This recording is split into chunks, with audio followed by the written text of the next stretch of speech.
ఒకసారి మీ ముందున్న ఈ మోడల్ ఒకసారి చూడండి. ఇది ఏం మోడల్ తెలుసా? ఏం మోడల్?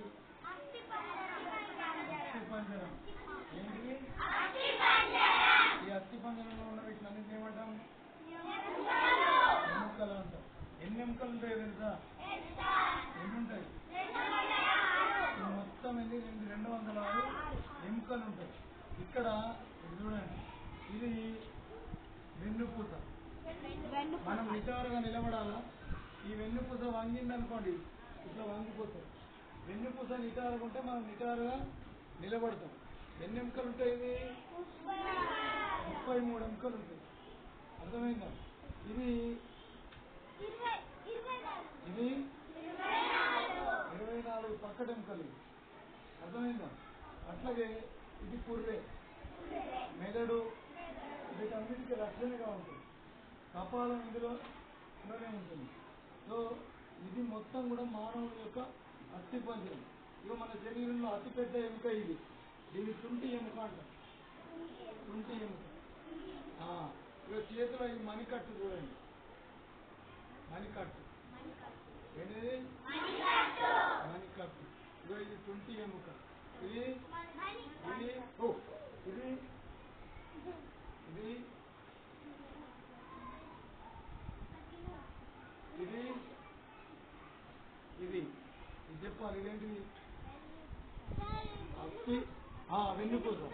ఏంటిది? ఎన్ని ఎముకలు ఉన్నాయి? ఇవేంటి? పక్కటెముకలు. దీంట్లోనే ఊపిరితిత్తులు ఉంటాయి, ఇందులోనే గుండె ఉంటుంది, ఇందులోనే జీర్ణాశయం ఉంటుంది. అన్నిటికీ రక్షణగా ఈ ఎముకలు ఉంటాయి. అందుకని మనం ఇటు సైడ్ పడుకున్నా మన గుండె ఏం కాకుండా ఉంటాయి. అర్థమైందా? మన బాడీకి రక్షణ ఈ ఎముకలు. శరీరంలో ఉన్న అన్ని అవయవాలకు రక్షణ ఇచ్చేది ఏంటిది? ముందు దెబ్బ తగిలితే దేనికి దెబ్బ తగులుతుంది? ఎముకలకే దెబ్బ తగులుతుంది. ఎముకలే ఫ్రాక్చర్ అవుతుంది. ఒకవేళ ఎముకలు లేవనుకోండి, లోపల ఉన్న బాడీ పార్ట్స్కి దెబ్బ తగిలే అవకాశం మొత్తాన్ని ఏమన్నాం?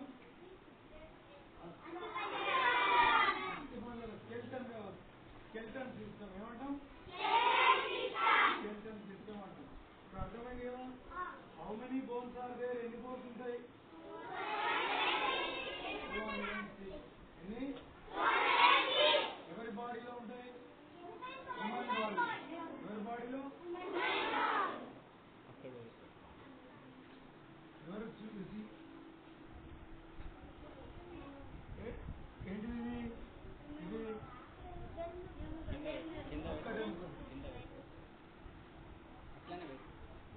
ఏంటిది? ఇది